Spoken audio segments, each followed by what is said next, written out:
Hello friends, हम लेकर आए हैं झारखंड जी के भौतिक विभाग, वो भी ऑनलाइनर में, ताकि आपका फास्ट रिवीजन हो सके या किसी भी एग्जाम में रामबाण की तरह काम करेगा। तो चलिए शुरू करते हैं। फर्स्ट पॉइंट है छोटा नागपुर का पठार, जो राज्य का कुल भूभाग का है वो 47.8% है। ठीक। नेक्स्ट है छोटा नागपुर का वर्तमान जो धरातल है वो किस मिल का बना हुआ है? ग्रेनाइट और नीस के चट्टान से। नेक्स्ट है खनिजों का गोदाम, खनिजों का गोदाम घर किसे कहा जाता है? छोटा नागपुर का पठार। ठीक है। झारखंड का सबसे ऊंचा भूभाग के बारे में बात करें तो वो है पाट क्षेत्र, पारसनाथ पहाड़ी को छोड़ करके। पारसनाथ पहाड़ी को छोड़ करके बोला गया है, अगर इसको छोड़कर बोला जाए तो पाट क्षेत्र है। पाट क्षेत्र कौन कौन आते हैं? लोहरदगा, लातेहार और गुमला। ठीक है, उसी तीन में पाट क्षेत्र में तीन भाग आते हैं। अगर आपसे पूछा जाए कि पाट क्षेत्र में कौन कौन भाग आते हैं तो लातेहार, ठीक है, लोहरदगा और गुमला बताएंगे। नेक्स्ट है पाट क्षेत्र की जो औसत ऊंचाई वो कितना है? 900 से 1100 मीटर के आसपास है। पाट क्षेत्र की तुलना दक्षिण पठार की मेसा आकृति से किया गया है, ये ध्यान रखना है। पाट क्षेत्र का विस्तार जो है लातेहार, लोहरदगा और गुमला जिलों में है। पाट क्षेत्र का जो विस्तार है वो लातेहार, लोहरदगा और गुमला में है। रांची पठार का जो औसत ऊंचाई है वो 600 मीटर के आसपास है। रांची पठार का निर्माण जो हुआ है वो नीस से और ग्रेनाइट से हुआ है। रांची एवं हजारीबाग का पठार एक दूसरे से दामोदर नदी को क्या करते हैं? अलग करते हैं। ठीक है, यानी कि रांची और हजारीबाग का जो पठार है उसको अलग करने का काम कौन करता है? दामोदर नदी। चाईबासा का मैदान का जो औसत ऊंचाई है वो कितना है?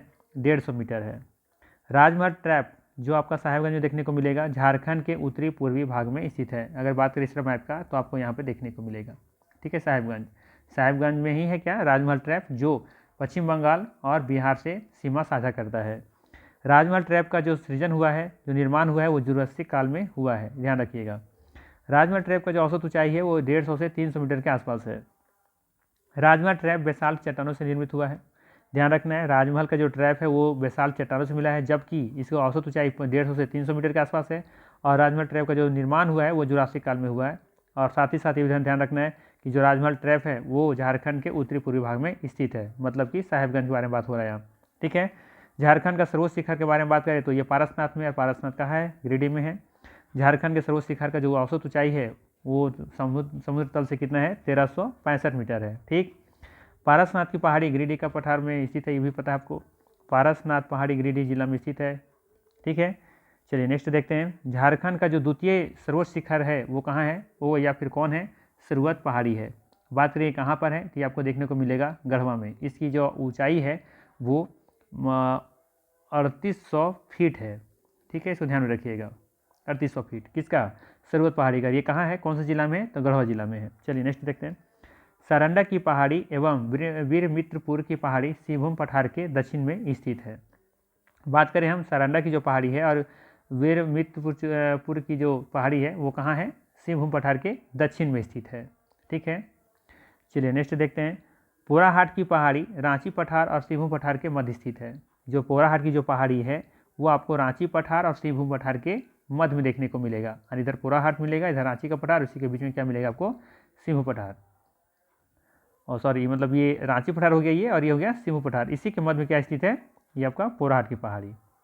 नेक्स्ट देखते हैं। लोहरदगा की पहाड़ी रांची पठार के पश्चिम भाग में स्थित है।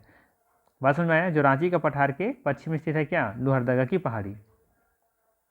बात समझ में आया? चलिए नेक्स्ट देखते हैं। झारखंड में सर्वाधिक आर्कियन शैल समूह पाया जाता है।